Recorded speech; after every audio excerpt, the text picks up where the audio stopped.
देखिए बच्चों, अब हम लोग का 10.1 अभ्यास ख़त्म हो गया है, सवाल लगा दिए उसमें का। अब ये नया अभ्यास हम लोगों का स्टार्ट हो गया है। कक्षा 10 का 10.2 अभ्यास है, ठीक है। 10.2 प्रमेय भी उसका नाम दिया हुआ है। उस पिछले वाले अभ्यास में 10.1 था, है ना। जो लोग नहीं देखे होंगे उस वीडियो को जाकर देख लेंगे, प्ले लिस्ट में पड़ा हुआ है। आज 10.2 पढ़ने जा रहे हैं हम लोग हैं। इसमें पहला प्रमेय है। प्रमेय देखिए जानते रहेंगे तो सवाल लगाना हम लोगों के लिए क्या रहेगा, एकदम आसान रहेगा। देखिए लिखा हुआ है, बाह्य बिंदु से, क्या लिखा हुआ है, बाह्य बिंदु से वृत्त पर खींची गई स्पर्श रेखाओं की लंबाइयाँ क्या होती है, बराबर। कैसे होती है इसको हम सिद्ध करेंगे, ध्यान दीजिए। पहले एक वृत्त बनाएंगे बच्चों, इसमें वृत्त बना दिया गया। इसका केंद्र बिंदु क्या होगा, ओ होगा। कोई बाह्य बिंदु ले लेते हैं हम लोग, है यहीं कहीं, ठीक है। ये बाह्य बिंदु क्या है बच्चों, पी है, मान लिया गया। अब ये यही कह रहा है कि बाह्य बिंदु से, कहाँ से, बाह्य बिंदु से वृत्त पर खींची गई स्पर्श रेखा। तो बाह्य बिंदु से स्पर्श रेखा खींचते हैं ऐसे, ठीक है। इसको आगे बढ़ा सकते हैं ऐसे। तो देखो ये रेखा और यह रेखा कैसी रेखा है, स्पर्श रेखा है। मान लेंगे कि यह बिंदु ए है, यह बिंदु क्या है, बी है, ठीक है। स्पर्श रेखाओं की लंबाइयाँ, तो लंबाई कौन सी है बच्चों, पी ए बराबर होती है पी बी के। यही सिद्ध करना है। क्या सिद्ध करना है, स्पर्श रेखाओं की लंबाई क्या होती है, बराबर होती है। यही सिद्ध करना है। मैटर समझ में आ गया हम लोगों को। अब ये कह रहा है कि सही है, ये प्रमेय है एकदम प्रमाण रूप से एकदम सही है। अब हमको देखना है इसका। एक काम करेंगे बच्चों, ये केंद्र बिंदु है, केंद्र बिंदु से ए पर एक लंब डाल देंगे। जो पिछले अभ्यास में हम लोग पढ़े हैं कि यह जो त्रिज्या होती है, यह त्रिज्या या फिर यह जो रेखा होती है, इस स्पर्श रेखा पर कैसे होती है, लंबवत होती है। ये पढ़े हम लोग हैं पिछले अभ्यास में। फिर यहाँ से भी ऐसे खींच देंगे हम लोग, तो यह भी क्या होगा, इस पर एकदम लंबवत होगा। और एक रेखा यहाँ से डाल देंगे ऐसे ऐसे डॉटेड लाइन से। तो एक रेखा मिल गया हमको पी ओ, ए ओ और ओ बी। देखेंगे यहाँ पे, यहाँ दो त्रिभुज बन रहा है बच्चों। यहाँ लिखेंगे त्रिभुज किसमें, P A O, P A ओ तथा त्रिभुज कौन, पी बी ओ में, पी बी ओ में। ध्यान दीजिए बच्चों, इसमें ध्यान देना ये है, ये त्रिभुज हो गया और यह त्रिभुज बन गया, ठीक है। इस त्रिभुज में ये भुजा क्या है, ए ओ है। ए ओ बराबर किसके है, ओ बी के बराबर है। यहाँ लिख सकते हैं हम लोग हैं ए ओ बराबर ओ बी। इस त्रिभुज की यह भुजा, इस त्रिभुज की यह भुजा, दोनों आपस में क्या है, बराबर है। क्यों बराबर है, तो ये दोनों त्रिज्याएं हैं। ये दोनों क्या हैं, ये लिख सकते हैं। परीक्षा में देखो लिखना, ये आएगा सिद्ध करने के लिए प्रमेय को, तो आप ऐसे लिखेंगे अच्छे से फिगर बना करके। तब अगला कंडीशन क्या है बच्चों, लिखेंगे पी ओ बराबर पी ओ, क्या है यह, उभयनिष्ठ, उभयनिष्ठ रेखा है ना, या उभयनिष्ठ भुजा। क्या लिखेंगे इसको, भुजा। चूंकि त्रिभुज बना रहा है तो ये क्या है, भुजा है। सुनिए अब, हाँ कोण भी बराबर है यहाँ पे, ये समकोण, यहाँ भी क्या है, समकोण। ये भी दिखा सकते हैं, मगर हम लोग भुजा भुजा भुजा देख रहे हैं। जल्द देखिए कॉन्सेप्ट होता है इसका, भी बताएंगे आगे आप लोगों को। कोण कोण कोण, एंगल एंगल एंगल, भुजा भुजा भुजा। यदि भुजा भुजा भुजा बराबर हो गया तो त्रिभुज कैसा हो जाएगा, सर्वांग सम त्रिभुज हो जाएगा। क्या हो जाएगा, कोण कोण भी बराबर रहेगा तब भी हो जाएगा। फिलहाल हम लोग भुजा भुजा देख रहे हैं, तो दो ही कंडीशन थी किसी त्रिभुज के। यदि दो कंडीशन, दो भुजाएं यदि बराबर हो गई तो तीसरी भुजा भी क्या होगी, इसका मतलब वो त्रिभुज क्या है, सर्वांगसम क्या है, त्रिभुज है। तो देखिए, तो दो भुजाएं आपस में बराबर हो गई तो कहेंगे अतः, अतः ये त्रिभुज, ऐसे लिख देंगे त्रिभुज क्या, यही वाला पी ए ओ सर्वांगसम त्रिभुज है, त्रिभुज किसके, पी बी ओ के। ये सर्वांगसम हो गया। सर्वांगसम मतलब सभी भुजाएं का अनुपात क्या होगा, सभी भुजाएं ही क्या होगी, बराबर होंगी। यहाँ लिखेंगे, इसलिए क्या लिखेंगे, पी ए बराबर पी बी। देखिए हो गया, यही सिद्ध करना था यहाँ पे ना, पी ए बराबर पी बी। यही प्रमेय करा है। देखो प्रमेय कर रहा था, हम लोग अपने से निकाले, अच्छे से मान रख के रखे हम लोग।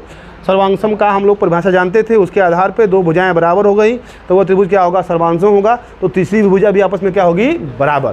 तो यही कर रहा है, तो ये प्रमेय भी कर रहा है, सिद्ध भी हो गया हम लोगों का कि बाह्य बिंदु से वृत्त पर खींची गई स्पर्श रेखाओं की लंबाइयाँ क्या होती हैं, बराबर। क्लियर हो गया बच्चों ना, इसको लिख लीजिए।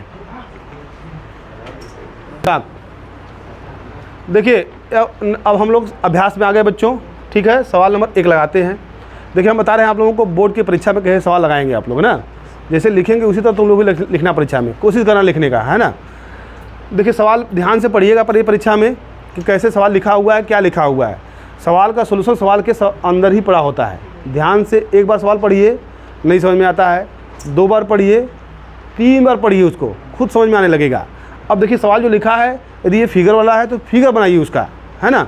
क्या लिखा हुआ है, एक बिंदु Q से एक वृत्त पर स्पर्श रेखा की लंबाई, है ना। यानी कि एक वृत्त दिया हुआ है बच्चों और Q कोई बिंदु है, बाहर कहीं कोई बिंदु है Q से एक वृत्त पर स्पर्श रेखा की लंबाई, यहाँ से एक स्पर्श रेखा खींच दीजिएगा ऐसे, है ना। यहाँ से स्पर्श रेखा देखो यहीं तक, आगे तक नहीं, जहाँ उसको टच कर गया, है ना, वो क्या दे गया, 24 सेंटीमीटर हो गया। अब एक बिंदु अब कर रहा है Q की केंद्र से दूरी, यानी कि यहाँ केंद्र होगा वृत्त का, यहाँ से यहाँ खींचेंगे, O कितना दिया है, 25 सेंटीमीटर। Q की केंद्र से दूरी कितना दे रखा है, 25 सेंटीमीटर। अब इसको मिला देंगे हम लोग, ठीक। वृत्त की त्रिज्या तो यही नहीं पूछ रहा है, इसको मान लेंगे कोई बिंदु P। अब देखने से लग रहा है बच्चों कि यहाँ पे यह एंगल कितना होगा, समकोण। चूँकि हम लोग पढ़ चुके हैं प्रमेय नंबर 1 में, यही बताया गया था ना हम लोगों का कि ये जो भुजा है त्रिज्या स्पर्श रेखा पर क्या करती है, लंबवत रहती है। यहाँ समकोण बना दिया, तो समकोण बनाने का मतलब बच्चों E क्या हो जाएगा, आधार हो जाएगा। कौन सा आधार बनेगा बताइए, आधार ये नहीं बनेगा, आधार ये बनेगा। चूँकि यहाँ समकोण बना रहा है तो E आधार, E लंब हो जाएगा, E क्या हो जाएगा, कोण। तो पाइथागोरस प्रमेय हम जानते हैं, पाइथागोरस प्रमेय से, पाइथागोरस प्रमेय से देखिए बढ़िया से परीक्षा में इसी तरह लिखेंगे हल ना, क्वेश्चन नहीं लिखेंगे, सोल्यूशन लिखेंगे।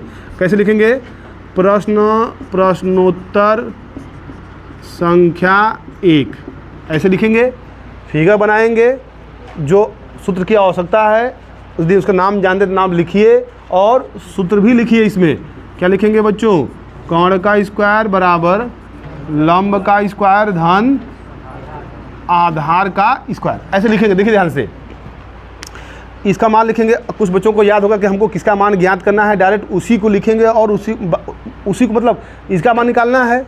तो ये क्या है, मान लो ये आधार है तो क्या है, लंब है, तो लंब को डायरेक्ट इधर लिख करके कोण में से घटा के लिखेंगे डायरेक्ट। बच्चे कोई बच्चे करेंगे ऐसा, जिनको जानकारी पहले से है, जानकारी हो या ना हो, आप सीधा सीधा फार्मूला लिखिए, जिसका मान दिया उसका मान रखिए और हल करके अपना आंसर ले आइए। तो इसमें अंतर है, ये आसान है ना। तो कोण किसको क्या है बच्चों, OQ है, क्या है, OQ का स्क्वायर। लंब क्या माने हैं हम लोग, इसको माने हैं PO का स्क्वायर। आधार ये है ना, क्या है, QP का स्क्वायर। तो यहाँ कोण क्या है बच्चों, 25 का स्क्वायर हो जाएगा। PO का मान निकालना है, जो इसकी क्या है, यह त्रिज्या है। मान लेंगे कि माना वृत्त की त्रिज्या कितना है, R सेंटीमीटर, R ले लिया गया, प्लस OP कितना है बच्चों, 24 का स्क्वायर है। अब हमको R का मान निकालना है, तो 25 का स्क्वायर कितना होता है, 625। R का स्क्वायर 24 का कितना होता है, 576। ये हो गया। अब देखो, इसलिए कह रहे थे, अब हमको साफ साफ दिख रहा है किसका मान निकालना है, R का मान निकालना है। तो इसको उठा करके इधर भेज देंगे हम लोग, इधर लगा दिया जाए तो हो जाएगा R का स्क्वायर बराबर 625 माइनस 576, ये हो गया। तो R का स्क्वायर बराबर 625 में से 576 घटाएंगे कितना बचेगा, 49, है ना। 15 में से 6 जाएगा 9 और इसमें बचेगा 4, तो हो जाएगा 49। अब दोनों पक्षों क्या करेंगे, वर्ग मूल लेने पर दोनों पक्षों का वर्ग मूल लेने पर, तो हो जाएगा करड़ी में बच्चों r का स्क्वायर, करड़ी में क्या हो जाएगा 49, वर्गमूल हटेगा तो r बराबर क्या हो जाएगा 7 सेंटीमीटर। यही क्या होगा इसका आंसर। देखो विकल्प में था, 1 नंबर का था क्वेश्चन, है ना, रफ में शॉर्टकट करेंगे हम लोग, उसको लगा लें उसको। देखिए बच्चों इसी क्रम में सवाल नंबर 2 है, ध्यान दो, सवाल नंबर 2 है, लिखा हुआ है, चित्र बनाया हुआ है। उसमें परीक्षा में भी इस तरह की क्वेश्चन आता है तो चित्र बना कर उसमें देगा, यदि चित्र बना कर देगा 1 नंबर का रहेगा तो लगा करके सवाल को रफ पे बस टिक करना रहेगा, वहाँ पे विकल्प वाला है। देखिए ध्यान से, आकृति 10.11 लिखा में यदि टीपी टीक्यू केंद्र ओ वाले वृत्त पर 2 स्पर्श रेखाएं हैं, ये दोनों क्या है स्पर्श रेखा है। स्पर्श रेखा होने का मतलब बच्चों समझना कि यहाँ पे क्या बना रहा है, समकोण बना रहा है। समकोण मतलब क्या होता है 90 अंश, ठीक है। तो पी ओ क्यू का वही मान दिया हुआ है 110 अंश दिया हुआ है, पूछा है पी टी क्यू, इसका मान पूछ दिया है, ठीक है। तो देखिए तो ये एक चतुर्भुज बन रहा है, क्या बन गया, तो चतुर्भुज के चारों अंतः कोणों का योग क्या होता है 360 अंश होता है, क्या होता है। यहाँ लिखेंगे हल करते समय क्या लिखेंगे, चतुर्भुज के अंतः कोणों का योग बराबर 360। तो कोण कौन कौन सा है, यहाँ देखो P था ना, देखो कोण P प्लस कोण O प्लस कोण R, नहीं कोण Q प्लस कोण T बराबर 360। P का मान कितना है 90, इसका मान कितना है 110, इसका मान कितना है 90। यही पूछ रहा है T वाला, T वाले को इस तरह लिखा गया है तो आप भी लिख लीजिएगा यहाँ पे पी टी क्यू बराबर 360। जोड़ेंगे 90 90 कितना हो जाएगा 180 प्लस 110, पी टी क्यू बराबर 360। अब इसको जोड़ लेंगे कितना होगा बच्चों 9 2, ठीक है। कोण पी टी क्यू बराबर 360, तो कोण पी टी क्यू बराबर 360 माइनस 290, तो कोण पी टी क्यू बराबर कितना आ गया, घटाएंगे इसमें से कितना बचेगा, है ना 10 जोड़ेंगे 300 हो जाएगा, और 60 जोड़ देंगे तो क्या हो जाएगा 360। तो 60 10 70 यानी कितना मिल गया 70 अंश।